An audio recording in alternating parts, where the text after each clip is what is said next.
Hello everyone.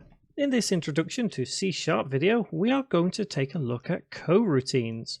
Before we get into it, remember to subscribe to see more and hit the notification bell to be notified whenever I upload. It really helps me out. Now, on with the show. So, coroutines, they work slightly different than what you would have as a method. So in our script that we've been building in the past couple of tutorials, we have only methods. So let's do something which will allow us to create a coroutine.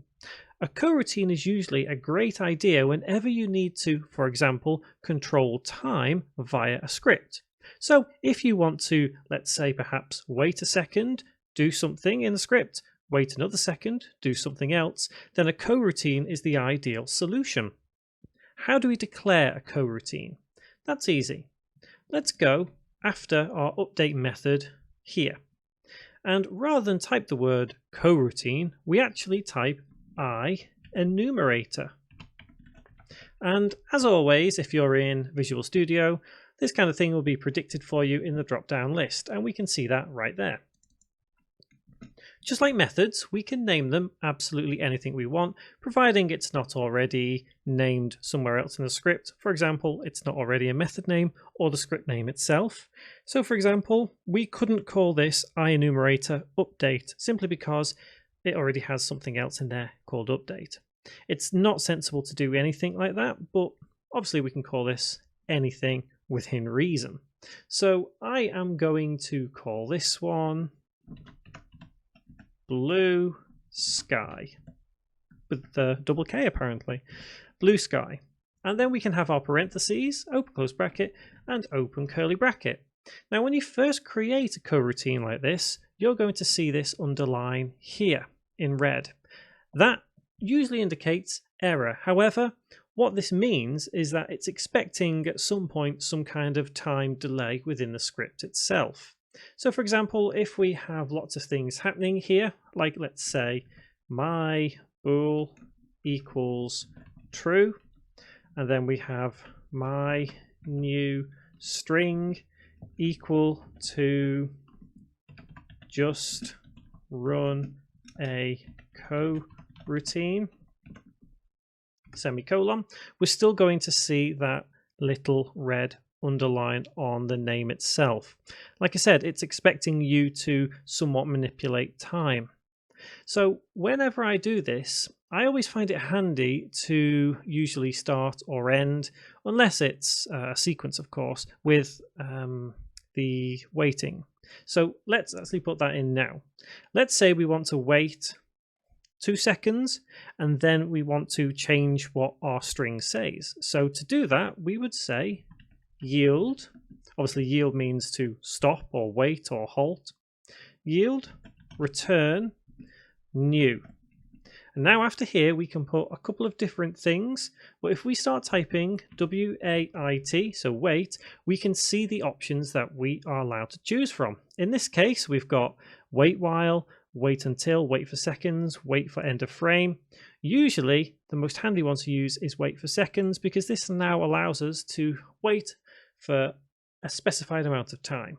And it can be half a second, it can be 1 second, 1.5 seconds, it can be any amount of time. It can be 100th of a second if you want it to be. So if we have, in brackets now, 1, and then semicolon, you'll notice that there are now no errors whatsoever.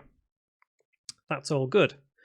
Comes back if we want to do, let's say, 1.5 seconds, so 1.5, we do have to put that F because it's a float, it's a decimal number. And even after that, we can still do different things. We can then change my new string to say waited some time, or anything along those lines at all. So you can usually use this as a standard method. If you get into the mindset of it is just a method but gives you extra opportunity to do things, i.e. with time, then that's the best way to approach this. I'm not saying it's exactly the same as a method, because it really isn't, but in its simplest terms, the best mindset to be in is that you treat this just like a method, but you can control time. Sounds crazy, I know. I wish I could control time, that would be nice. And you're not limited to just being able to do that once. you could, let's say, copy that line of code and wait for 12 seconds if you wanted to. You could have as much in there as you want. This kind of thing is usually good for creating a sequence of events. For example, if you have a big scene going on and a ship flies past, but something can't happen until the ship's flown past, and that takes 10 seconds, then you can just use a coroutine for that. So how do we declare a coroutine to run? How do we make this run? Well, we can do that via method. So in this method here, void start, let's say that first thing we want to do is run that coroutine.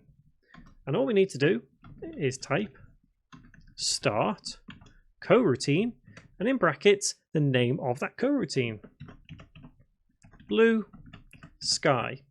And then we need to open close bracket, so we need the parentheses there, just like we have on that coroutine below. And then close bracket and semicolon. So what will happen here is this coroutine will run as soon as the script starts. So even though this is here, this will run. This line says that has to run no matter what. So that is how you start up a coroutine from a method. And like I say, there are many good uses to using a coroutine, especially if you want to control time, even in the slightest. They are especially important for creating sequences. I cannot stress that enough. You will find yourself using coroutines quite a lot in game development. So next time, I think we are going to take a nice look at loops and how they work, how to set them up, and what they're useful for. I hope to see you in that next video. Thank you very much for watching.